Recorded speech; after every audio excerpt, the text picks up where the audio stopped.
Le grand dialogue.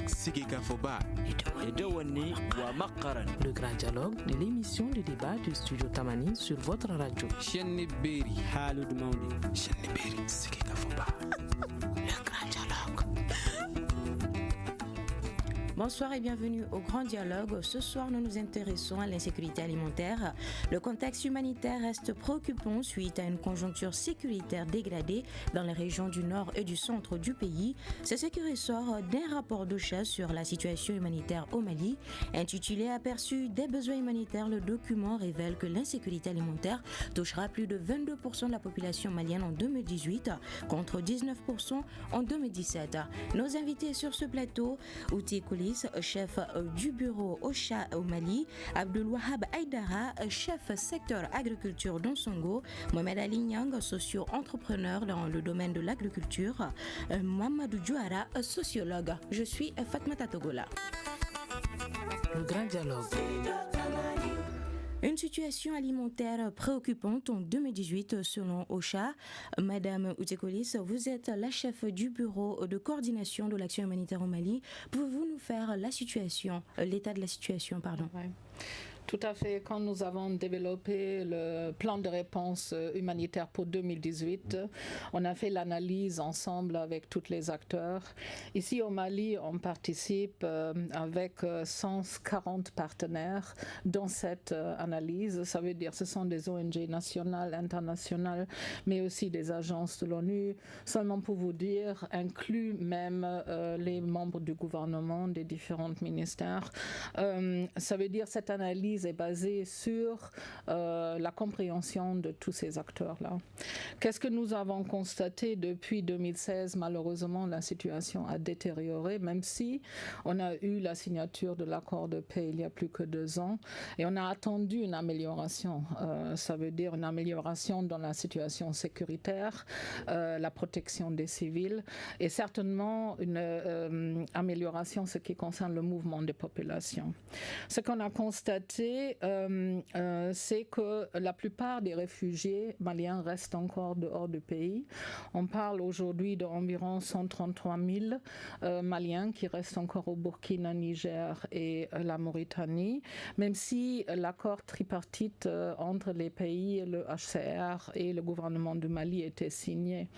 Mais malheureusement, la situation n'est pas encore propice pour inviter ces réfugiés de rentrer. Si vous regardez la situation dans le nord et le centre du pays a dégradé ce qui concerne la sécurité. Vous avez bien cité déjà, certainement dans les cercles de Tenenkou, Yovaru et Douenza par exemple, on a une augmentation des clôtures des écoles.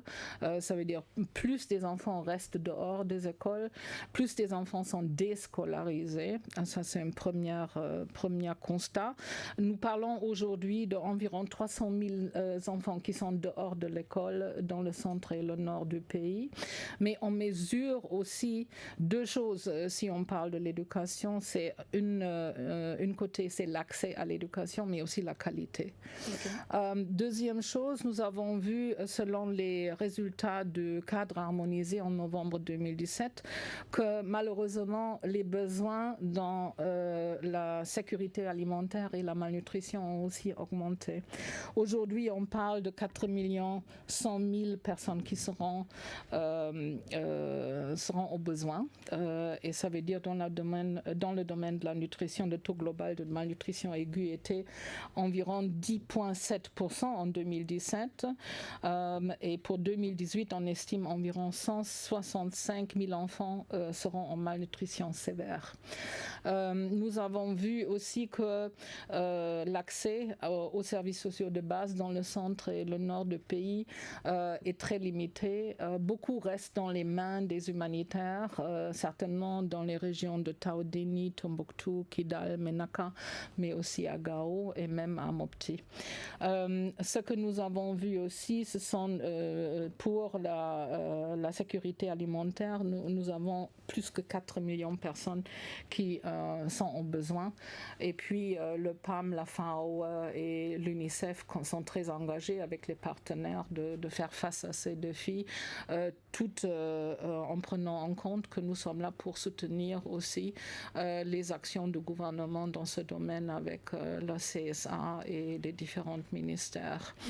Nous sommes très très concernés parce qu'en 2017, le Mali n'a pas eu l'attention de la communauté internationale sur le plan humanitaire. Ça veut dire nous avons eu un sous-financement presque partout dans chaque secteur, y inclut la sécurité alimentaire. Mais pourquoi Pourquoi cela, oui? Oui, parce que je crois aujourd'hui, nous avons une compétition entre les crises. Alors, comme vous le savez, la Syrie est quand même une crise qui est politiquement beaucoup plus attractive pour certains bailleurs de fonds. Il y a aussi des crises qui sont beaucoup plus sur la une. Malheureusement, le Mali n'a pas eu cette chance d'être considéré par CNN parfois. Ça veut dire aujourd'hui, nous sommes en compétition avec la crise dans la Corne de l'Afrique, avec les famines. Nous sommes en compétition avec la Syrie, avec le Yémen, avec la Centrafrique, avec la RDC.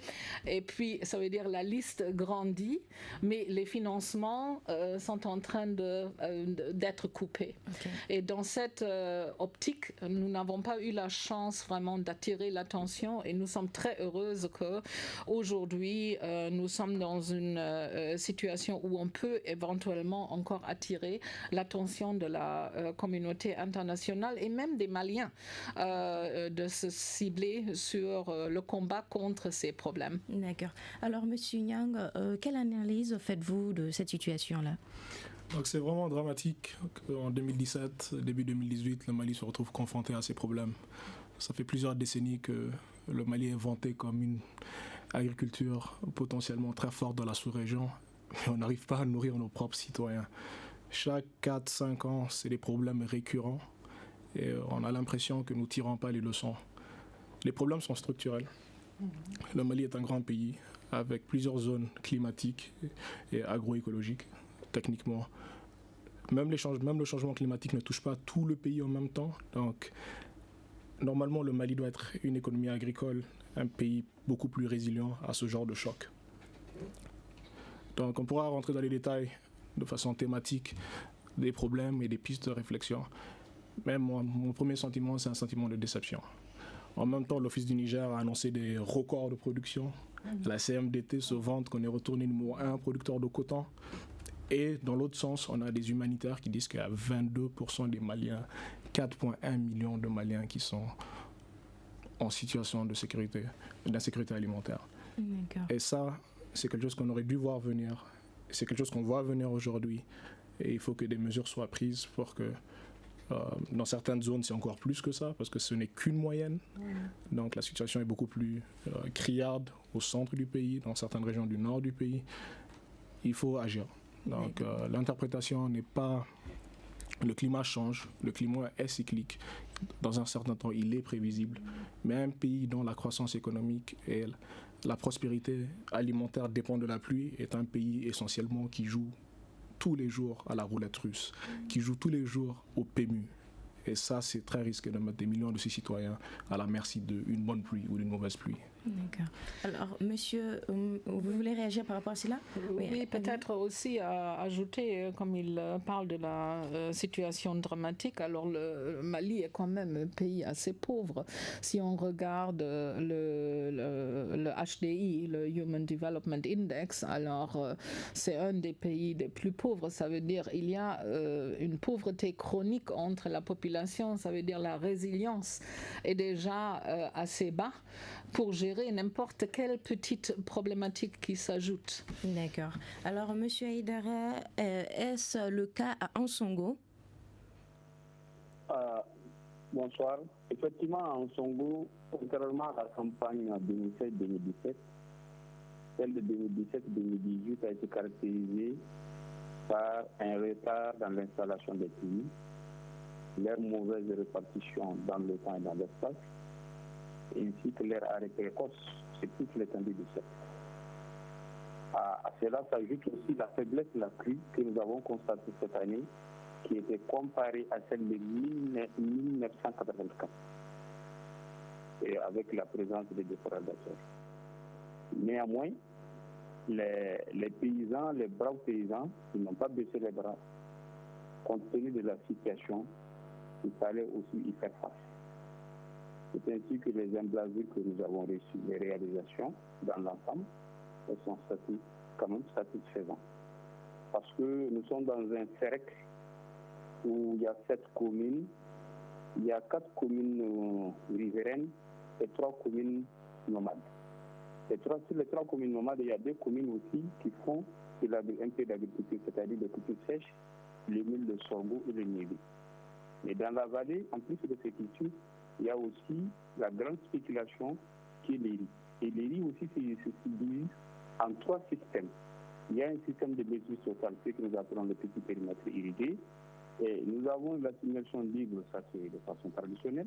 Et nous avons aussi ce que nous appelons l'assimilation contrôlée, c'est-à-dire que là, il y a des aménagements où il y a un en aval et en amont. Et donc l'eau est à peu près aussi à ce niveau maîtrisé.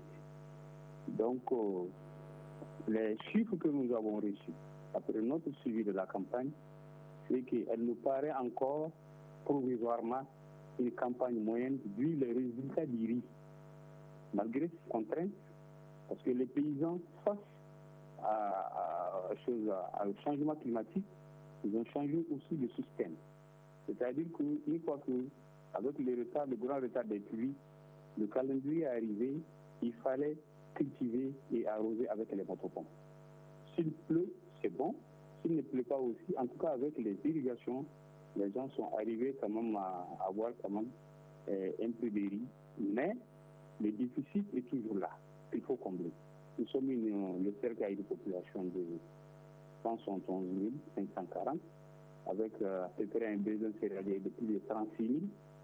Et encore, en tout cas, les chiffres provisoires que nous avons nous permettent parce que nous sommes contraints aussi avec l'EAC, c'est-à-dire l'enquête agricole de conjoncture qui confirme dans un cadre harmonisé avec les autres partenaires de donner les vrais résultats.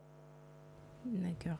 Alors, Madame Collins, est-ce que vous pouvez nous parler un peu des zones les plus touchées?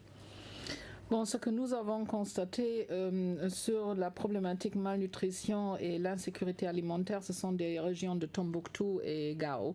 Et pour nous, nous incluons encore les régions de Taodéni dans Tombouctou, étant donné que nous n'avons pas encore les informations sur, Taodéni en tant que région. Mais Naka est inclus dans la région de Gao pour nous aussi. Et malheureusement, ce sont les 2 régions où on va maintenant cibler ce que nous avons reçu de notre siège, un soutien d'urgence pour faire face à certains éléments de cette crise. Nous sommes très très concernés et peut-être je peux vous partager quelques exemples que j'ai vécus quand j'étais dans le Ureni de Gao il y a quelques mois. Où j'ai rencontré des femmes avec leurs enfants malnutris qui sont arrivés en retard. Ça veut dire, normalement, les femmes arrivent en retard parce que elles ont beaucoup de travail à la maison, ils ont d'autres enfants. Elles ne peuvent pas risquer de faire le trajet, elles n'ont pas l'argent pour le faire, sauf s'il y a vraiment urgence. Urgence, ça veut dire on attend très longtemps. On fait aussi les visites vers les marabouts pour essayer de guérir les enfants et parfois les interventions ne fonctionnent pas. Et ça veut dire les femmes reçoivent des conseils qui sont en fait contrariants. Ça veut dire les femmes arrivent avec leurs enfants, dernière étape de la malnutrition, qui peut être traitée plus tôt. Seulement pour vous montrer, il y a un aspect de manque de compréhension, de manque d'éducation, de manque de compréhension comment se comporter si un enfant tombe malade, et certainement des bébés pour lesquels c'est très très dangereux rapidement s'il y a une diarrhée qui se développe, pour éviter alors le pire. Et c'est là où nous avons parfois dans les Urénies alors les cas qui sont tellement dramatiques qui seront à éviter fait. Mais par contre, avec cette manque de compréhension, d'éducation et aussi manque de l'argent, alors c'est une priorisation pour la femme. Est-ce que je dois me déplacer jusqu'au centre urbain qui fait peut-être 50 km? Je dois organiser le transport. Je dois aussi organiser quelqu'un à la maison qui gère la maison, n'est-ce pas, pour le reste de la famille, qui gère le travail sur le champ et autres. Alors, ce sont des éléments qui sont assez importants aussi à gérer. C'est là où une intervention est nécessaire pour inclure pas seulement le don de nourriture. Alors ça c'est, comme on le dit pour les humanitaires, ça c'est pour sauver les vies. Ça c'est ce que nous faisons. Mais on parle plutôt des problèmes structurels qui sont à éviter pour qu'on peut en fait éviter de tomber dans une crise humanitaire. Il y a des éléments qui sont gérables, mais avec cette complexité de votre crise, avec l'insécurité d'un côté, avec manque d'accès dans certaines zones pour les enseignants, par exemple, le personnel sanitaire qui est aussi menacé dans certaines zones, alors ça reste relativement faible, une approche inclusive. D'accord. Alors, M. Nyang, pensez-vous qu'il y a-t-il d'autres zones concernées, excepté ceux que Mme Collette vient de citer? Oui, donc nous, on évolue un peu dans la région de Ségou. Et il y a certains endroits où ils disent que le niveau du fleuve a tellement baissé que peut-être qu'il n'y aura pas de contre-saison. Et la contre-saison permet de stabiliser les prix. Donc, soit le gouvernement va te donner des subventions pour qu'on puisse importer des biens, ce qui est mauvais pour l'économie à moyen terme, qui est horrible pour notre balance commerciale à court terme et qui suffoque le développement d'initiatives locales, mais souvent il faut sauver des vies, où les prix vont flamber. Et une fois que les prix flambent, les gens qui sont dans les zones urbaines, qui ne sont pas des cultivateurs, qui ne sont pas des éleveurs, eux aussi vont souffrir de la qualité de ce qu'ils vont manger. Ils vont diminuer la quantité et ça va renforcer de l'instabilité sociale. La paupérisation peut s'installer encore plus, surtout en période électorale où il y a pas mal de choses qui se passent. Donc, tout le Mali est peut-être touché par rapport à la disponibilité et aussi au prix. Une fois que les prix montent, tout le Malien est impacté. Donc, il faudrait faire attention et surveiller ça de près. D'accord. Alors, M. Aïdara, êtes-vous avec nous?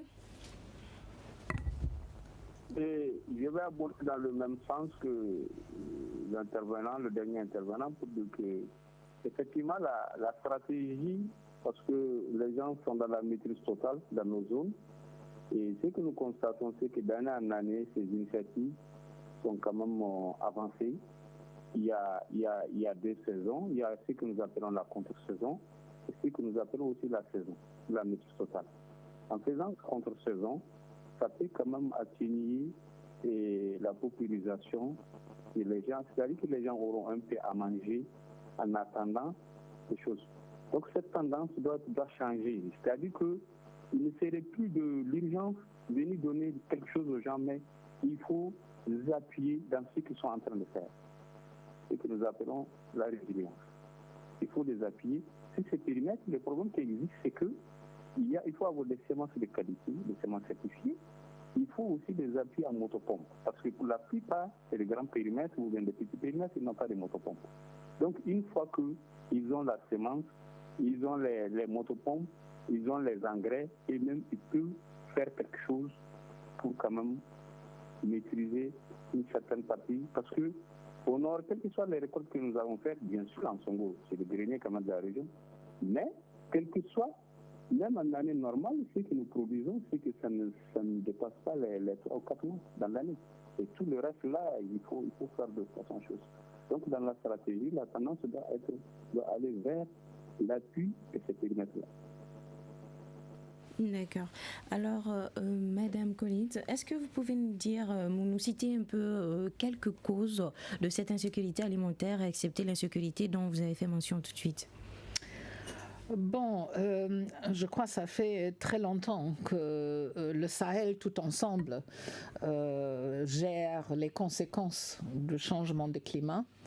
Ça, c'est un de ces causes-là. Problématique ajoutant les conflits dans toute la zone. Ça veut dire avec un manque d'accès dans certaines zones. Aussi, les zones géographiques, si on regarde où on peut en fait planter, c'est limité. Est-ce que ces zones sont accessibles? Comme vous avez dit pour Ségou, il y a certains niveaux du fleuve qui est en train de baisser. Il y a plusieurs problèmes qui sont liés à ça, y inclut la logistique. Parce que même s'il y a les récoltes, les bonnes récoltes, comme il a cité, alors comment on va distribuer ça au Mali, qui est un très grand pays, avec des défis énormes, ce qui concerne la logistique, les routes, voilà, pour la population. Aussi, le comportement culturel. Alors, vous avez une population qui bouge régulièrement dans le nord de ce pays. Vous avez un comportement, une habitude de manger. Alors, il faut un accès à certains intrants et à certains produits. Et puis finalement, si vous regardez les récoltes au sud du pays, beaucoup des fermiers, beaucoup des gens qui plantent, exportent en fait. Ils font le petit business, n'est-ce pas, à travers la frontière pour gagner plus. Et ça veut dire le Mali perd de cette nourriture.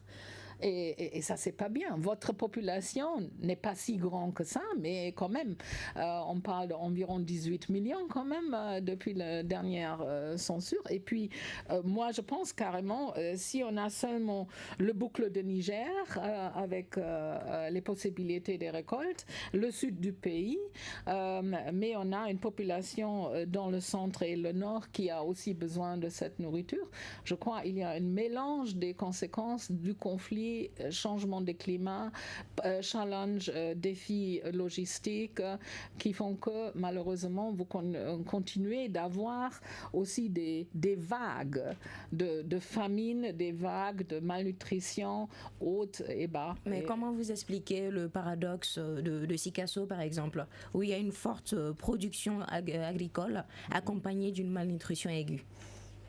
Bon, je crois, j'ai déjà donné une explication. Alors, il y a beaucoup de gens qui font le petit business à travers les frontières. Ça veut dire la nourriture n'est pas disponible. Il y a aussi la pauvreté chronique. Ça veut dire les gens n'ont pas l'argent pour acheter. Ça veut dire ce sont seulement les producteurs eux-mêmes qui peuvent peut-être se nourrir, mais les autres n'ont pas cet argent pour accéder carrément la nourriture. Je ne sais pas, peut-être lui, il a d'autres explications. D'accord, oui, Monsieur Niang, vous avez quelque chose à ajouter à cela? Oui, je pense que les causes immédiates de cette crise, c'est une mauvaise pluviométrie. Mais ça veut juste dire que l'agriculture malienne est à flux tendu. La bonne année, c'est une année de chance, mais de façon systémique, on n'a pas une agriculture robuste, solide, dont on peut perdre 15 à 20% de nos récoltes et ça ne va pas poser problème. Donc ça, c'est un problème. Une voiture qui n'a pas d'airbag n'est pas une voiture. Donc il faut des amortisseurs. Donc il faudrait qu'on repense notre modèle de développement agricole où il faut aussi s'assurer que les statistiques qu'on nous produit sont correctes. Ça, c'est un vrai problème. Donc peut-être que la façon dont on prend des échantillons puis on extrapole, c'est pas bien parce qu'une fois sur le terrain, on voit qu'il y a des gens qui ont faim, mais techniquement sur le papier, on a des vrais rendements, on a des vrais stocks. Donc ça, c'est problématique. Mon collègue a parlé tout de suite du problème de transport. Il n'y a pas de route. Et quand il y a des routes, il y a des problèmes d'insécurité. Maintenant, avec des gens qui sont armés, qui braquent, qui tuent, qui pillent. Il y a aussi le problème du racket, des gens qui sont supposés réguler le transport, qui sont supposés le faciliter.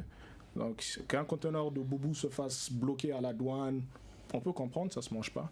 Mais un produit périssable qui peut pourrir, qui se fasse bloquer à tous les postes, ça c'est un geste criminel et antipatriotique. Mais on ne le dit jamais assez. Et enfin, le coût du transport est élevé. Si on prend la tonne entre 30 et 40 000 francs, c'est cher.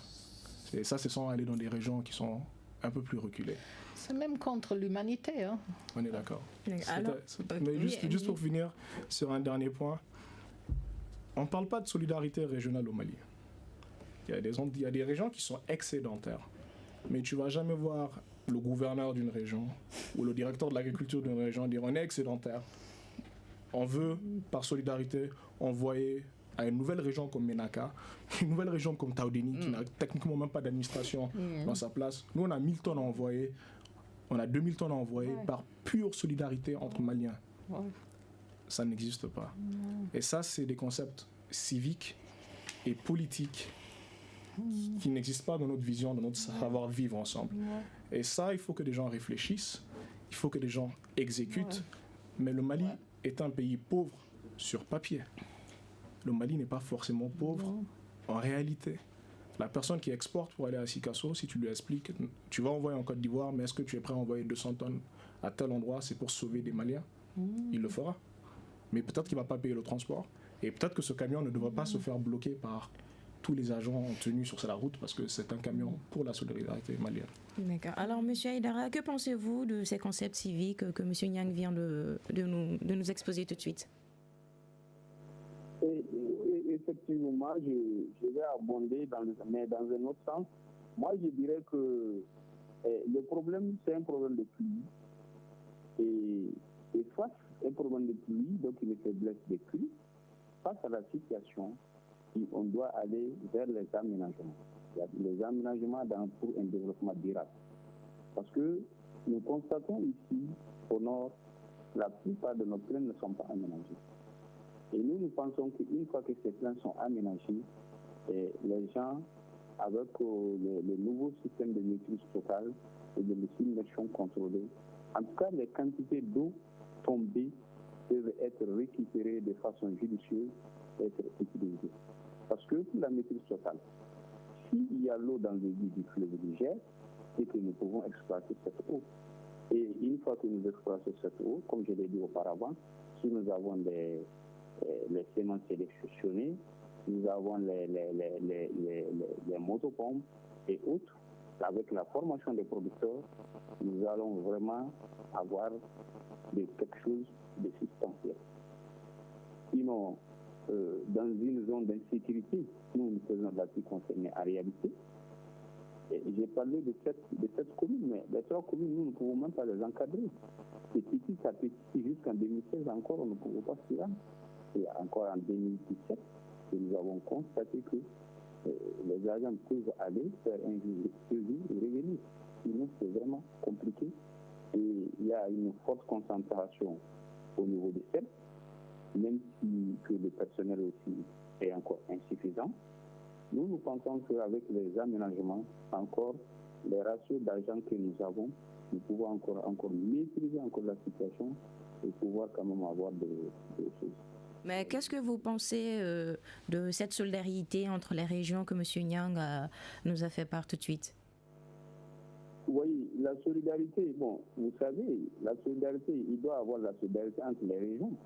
Mais si nous prenons le cas de Taoudéni et de Ménaka, effectivement, c'est des nouvelles régions qui ont été créées. Ménaka, j'ai fait Ménaka, je sais que Ménaka, il n'y a pas de production. Tout ce qui se mange à Ménaka, ça quitte soit c'est des mille du sud, c'est des sorgho du sud, ou dans le récolte les riz dans Songo, des drômes et des gaos. Ça c'est clair, ou bien du riz importé. Là-bas, il n'y a pas de production. Donc déjà, tout ce qu'ils consomment, c'est que ça quitte les zones de production. Ça, c'est une réalité. Et maintenant, c'est à l'État et au-dessus d'eux de rétablir davantage ce pont qui est déjà là et il faut exploiter. D'accord. Oui, allez-y. Je peux réagir à ça parce que je suis à la base allemande et l'Allemagne, c'est un État fédéral. Nous avons exactement ce système-là. Sauf que chez nous, c'est en fait un échange de l'argent. Ça veut dire des régions qui sont plus riches paye un peu pour les régions qui sont plus pauvres. Et vous vous rappelez certainement de chute de notre mur. Et après le chute du mur, c'était tout l'Ouest qui a dû payer pour en fait stabiliser et développer l'Est du pays. Et je crois que ça c'est quelque chose qui est assez important. Pas seulement parce que je suis allemande, je suis maintenant 30 ans en Afrique et je crois carrément nous avons une possibilité en Afrique, parce que je suis aussi d'accord, le Mali et beaucoup des pays africains ne sont pas pauvres. C'est la population qui est pauvre, n'est-ce pas? Parce que vous avez des ressources, vous avez des revenus. Mais par contre, je crois, il y a un problème de vraiment partage, n'est-ce pas? D'avoir une vraie, si vous voulez, patriotisme, une vraie nationalité, en disant, voilà, nous voulons nous aider. Alors, ce que nous produisons dans le sud du pays et le centre du pays, on peut partager, n'est-ce pas, avec ceux qui ne peuvent pas même développer ça, parce que même s'ils veulent, c'est pas possible. Et ce système existe dans d'autres pays, je suis sûre, c'est pas seulement l'Allemagne, mais comme je suis de là-bas, je le connais très bien et je pense que c'est quelque chose qui marche. Je voulais juste rebondir sur ce que le collègue de Ansongo avait dit. Il faut investir dans les périmètres. Et il y a deux chiffres qu'il faut prendre en considération. Le gouvernement consacre 15% de son budget au secteur agricole, ce qui est un des plus élevés en Afrique. On est les seuls peut-être à le faire, on est quelques-uns. Et c'est super. Mais quand on regarde du côté du secteur privé, moins de 1% des investissements du privé sont dans l'agriculture. Là où l'État met 15%, le privé ne met même pas 1%. Cela veut dire quoi? Que le secteur agricole a des vrais handicaps. Parce que l'État a ce qu'on appelle des fonds perdus. Il faut dépenser. Mais le privé veut un retour sur investissement. Donc si le privé ne va pas dans ce secteur, c'est que ce secteur est très, très difficile. Et qu'est-ce qu'il y a de plus difficile dans ce secteur? C'est le foncier. Si on va aménager les plaines, l'Office du Niger, à qui ça appartient? Si tu vas investir des centaines de millions ou des milliards dans l'Office du Niger, on te donne un bail. Est-ce que ça appartient à l'Office ou est-ce que ça appartient aux populations riveraines qui étaient dessus? Si tu vas aller aménager en Songo et que tu vas installer pas des motopompes mais des pompes solaires, un système qui sera beaucoup plus rentable, beaucoup plus écologique, beaucoup plus performant, mais qui demande 7, 8 ans de stabilité juridique, foncière, sécuritaire, économique, personne ne le fait. Donc toutes ces villas qu'on construit à Bamako, étage sur étage, pour apporter des loyers dérisoires. Mais qu'est-ce qui explique cette situation alors? L'État et les communautés, les collectivités, les mairies, les gouverneurs doivent arrêter avec l'insécurité foncière. À un moment ou à un autre, il faut décider, il faut répartir les terres. Certes, vous n'avez pas d'argent, parce que l'État n'a pas d'argent, mais dans tous les pays qui se sont développés, en Asie, en Amérique latine, en Amérique, tous les pays qui ont une agriculture maouse, et les pays qui ont tué leur agriculture, c'est un problème foncier. Le Zimbabwe est passé d'un pays très riche à un pays qui vivait d'aide alimentaire parce que le foncier a été géré de façon totalement irresponsable. Donc, le Mali est un grand pays. Aucun titre n'appartient à personne. Il y a toujours des litiges. Il y a toujours des violences qui sont liées aux foncières. Et la plupart de la crise qui se passe dans beaucoup d'endroits du Mali, qu'on dit c'est l'insécurité, c'est des litiges fonciers. L'instabilité du centre du Mali a commencé entre des communautés nomades et sédentaires qui se sont entretuées sans que l'État ne puisse les calmer pour des raisons de pâturage. Donc, soit on distribue le foncier avec des papiers clairs, avec un cadastre numérique, où il n'y a pas de triche, où les juges jugent rapidement avec droiture, où personne dans le privé ne va investir, l'État n'a pas l'argent pour investir, les organisations internationales c'est pas leur mandat d'investir de cette façon dans le domaine agricole, et on passe tout notre temps à faire la danse du ventre pour les investisseurs étrangers, en disant que le Mali a 2 millions d'hectares dans l'Office du Niger, mais on les a depuis les années 40. Et personne n'est venu jusqu'à présent. Pourquoi? Parce que c'est pas attractif. Et à un moment, il faudrait qu'on se dise la vérité. Comme je suis de retour du Zimbabwe et je suis moitié zimbabwéenne, alors je suis ravie que vous avez cité ça parce que je pense dans cette problématique on a besoin de la vision et d'un leadership politique qui est important pour décider vraiment avec une idée comment gérer pas seulement la terre mais aussi la production et traduire la compétence à ceux et celles qui gèrent la terre.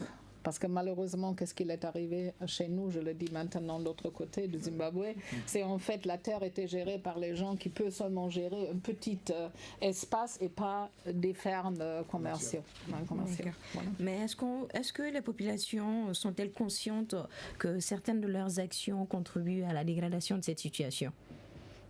Non, répétez ça encore. Les populations, est-ce qu'ils sont conscients du fait que certaines de leurs actions contribuent à la dégradation de cette situation-là? Bon, il ne peut pas faire autrefois, il me semble. J'ai déjà cité une question de manque de compréhension et d'éducation liée à la malnutrition. Je crois qu'il y a aussi dans ce domaine-là un investissement à faire pour améliorer les capacités et les compétences. Mais une population qui est poussée dans la pauvreté aiguë, ils n'ont pas des choix. Alors, ils continuent de faire qu'est-ce qu'il faut faire pour survivre. Et puis, ça veut dire ils ont parfois des comportements qui ont un effet négatif sur l'environnement, négatif sur même le temps étendu. Alors, ça veut dire aujourd'hui, ça peut vous donner quelque chose, mais dans 2 mois, 3 mois, ça sera terminé et cet espace que vous avez utilisé est complètement gâté. Donc, on peut parler de questions de changement climatique ici. Oui, M. Niang, vous voulez réagir par rapport à ça? Oui, il faudrait ce qu'on appelle l'agriculture de subsistance dans la tête des gens. Il faudrait leur expliquer que votre contribution à la société, les agriculteurs, les éleveurs ont un rôle très important. Ils ont un rôle de sécurité alimentaire à jouer. Quelqu'un qui doit nourrir le reste du pays, nourrir une sous-région qui n'arrive pas à se nourrir, ça n'a pas de sens. Donc il faut qu'ils aient l'esprit commercial et entrepreneurial et leur dire que le travail paye. L'investissement paye. Celui qui a un cheptel de 100 moutons, 100 chèvres, avec des vaches, va se retrouver dans des situations d'insécurité alimentaire. Parce qu'il ne considère pas le cheptel comme un business où il peut vendre, ça peut se multiplier, il peut améliorer la race.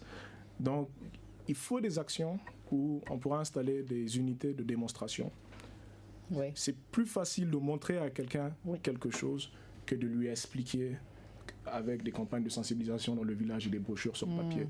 Si tu construis une ferme moderne dans la zone de Tombouctou pour produire des produits horticoles et qu'il voit que tu es en train de produire 60-80 tonnes de tomates par hectare, il va se demander comment on fait pour arriver là. Il te faut une pompe solaire, il faut que tu sois sérieux, il faut que tu aies assez de travailleurs, il faut que tu payes tes travailleurs et il faut adhérer à une coopérative, il faut que tu commences à t'alphabétiser.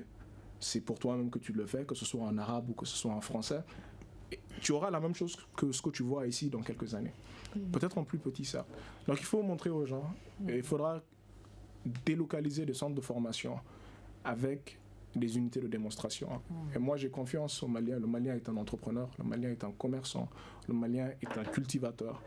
Mais à un moment, il faudrait redonner espoir aux gens et que les gens n'aient pas l'impression que c'est la pluie et c'est Dieu qui décide. D'accord. Alors, M. Aidara, partagez-vous le même avis sur les méthodes que M. Niang vient de nous avancer tout de suite? Moi, je dirais que l'État, puisqu'il y a déjà des ressources, des compétences qui sont là, parce qu'avec le profil des spécialistes en vulgarisation agricole qui est créé avec l'Afrique Katibougou et les brevets des techniciens qui est créé à Samankou, aujourd'hui, nous avons des compétences nécessaires sur le terrain qui ne sont pas en train d'exploiter. Le développement du secteur agricole doit être accompagné d'un service agricole avec ses moyens. Ses moyens, parce que c'est avec les innovations techniques qu'on peut changer, qu'on peut augmenter la production. Aujourd'hui, moi je suis spécialiste de la vulgarisation, en plus de diplôme. Je suis spécialiste de la vulgarisation. Et beaucoup de mes agents sont sortis de ces écoles et nous sommes là, vraiment les gens, nous pensons qu'avec ce système, avec toutes les ressources sont là, si on fait les aménagements, on met vraiment à la disposition de la vulgarisation et que ça soit un véritable service qui se met jusqu'à la base et ensuite ça peut changer les choses. Je suis d'accord que les ressources sont là, les ressources humaines sont là, il y a des potentiels énormes au nord. Donc ça a besoin d'être aménagé, d'être capitalisé que les gens en profitent. D'accord. Alors, Madame Colette, malheureusement, le temps nous fait défaut. Quelles sont les solutions pour faire face à cette situation, selon vous? Surtout que 2018 est annoncé un peu plus sévère. Bon, je crois que nous avons déjà montré certaines solutions. Alors, première chose, c'est assurer que la capacité sera augmentée, la compétence sera augmentée. Nous devons aussi travailler beaucoup plus au niveau intersectoriel pour assurer que nous avons vraiment une valeur ajoutée sur ce qui se passe. Une harmonisation des différentes interventions est nécessaire. Mais bon, tout au début, il fallait que dans certaines zones, l'accès doit être facilité. Nous avons aujourd'hui, en 2017, constaté que les contraintes d'accès pour les humanitaires ont carrément doublé depuis 2016. Et ça veut dire, nous avons dans les journaux chaque jour les attaques à droite à gauche sur les civils, sur la MINUSMA, sur les FAMA, sur les policiers, sur les enseignants, les assassinats et tout ça. Mais les humanitaires sont aussi dedans, même si nous ne sommes pas ciblés en tant que, comme la MINUSMA par exemple, mais nous avons malheureusement beaucoup de contraintes d'accès liées aux raquettes, liées aux coupeurs de route, la criminalité aiguë. Et vous avez vu en 2017, certains d'entre nous ont dû interrompre leur travail dans certains cercles et régions. Ça veut dire que ça a un impact. Troisième chose, il faut augmenter le plaidoyer à travers la communauté internationale. S'il s'agit de sauver des vies, il fallait que nous recevons l'argent. Alors, il faut aussi convaincre l'État de mettre en œuvre l'accord. Alors, ce sont des quatre points que le nouveau Premier ministre a souligné. Assurer la sécurité, investir, n'est-ce pas, dans les services sociaux de base, adresser les questions sociaux. Je crois que c'est ça ce qu'il faut. Et à un moment donné, on peut seulement, après un conflit comme nous avons vécu ici, ça va seulement se mettre en route petit à petit. Alors, ça ne sera pas tout de suite que tout le Mali aura tous les enseignants, tous les médecins, tous les infirmiers et tout ça. Mais par contre, on peut commencer à réfléchir comment harmoniser, assurer une complémentarité et faire des priorisations. D'accord. Et vous, M. Nyang, que pensez-vous des solutions? Donc moi, je vais donner peut-être 2 ou 3 solutions. La première, c'est on remercie la communauté internationale de venir à notre rescousse parce que si on devait compter sur la communauté nationale ou la communauté régionale, elle n'aura pas lieu. C'est de le faire, mais peut-être l'innovation qui peut être faite cette fois-ci, qu'une portion et un prorata de ce qui sera mobilisé sera utilisé pour de l'investissement durable.